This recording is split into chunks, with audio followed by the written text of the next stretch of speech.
ছোট ছোট ছেলেমেয়েদের যদি বারবার বলা হয় দাগ টানো দাগ টানো, তাহলে ওরা করতে চাইবে না, ওরা ইন্টারেস্ট পাবে না। সেই দাগগুলোকে আমরা যদি এরকম ড্রয়িংয়ের মধ্যে দিয়ে, সাবজেক্টের মধ্যে দিয়ে করাই, যেমন এই সোজা দাগ টেনে পরপর খাতা ভর্তি করে দাগ টেনে দেবেন, এবং নিচের মধ্যে এরকম আমরা যদি ডিটাকে উল্টো করে লিখি, তাহলে বলবেন ডিটাকে উল্টো করে লেখো, তাহলে দেখো প্রদীপ হয়ে যাচ্ছে, একটা করে বাটি হয়ে যাচ্ছে, যে কোনো একটা পাত্র হয়ে যাচ্ছে। এরকমভাবে আপনারা বাড়িতে করাবেন, বেশি বেশি করে প্র্যাকটিস করাবেন, পাতা ভরে ভরে শুধু দাগ দিয়ে দেবেন বা পয়েন্ট করে দেবেন, বলবেন এই পয়েন্ট থেকে এই পয়েন্টে টানো। একদম কচি কাচাদের জন্য এই আঁকাগুলো, যারা 2 বছর 3 বছর স্কুলে ভর্তি হয়েছে, স্কুলের ড্রয়িংগুলো তাদের করতে হবে, শিখতে হবে। প্রাথমিক স্টেজে যদি এইভাবে আপনারা করান, এইভাবে রং দাগিয়ে দাগিয়ে দেন, ওদের কালারফুল মানে লাগবে পুরো ছবিটা কমপ্লিট করলে। রঙগুলোকে এরকম দাগিয়ে দেবেন আর বলবেন যে সমান করে ভরাট করো, দাগের বাইরে যেন না যায়।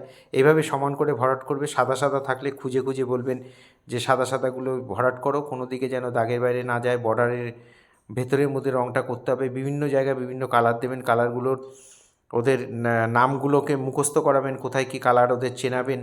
এইভাবে দেখে দেখে যদি বাড়িতে করান, তাহলে দেখবেন অনায়াসে তারা ছবি আঁকা শিখে যাচ্ছে।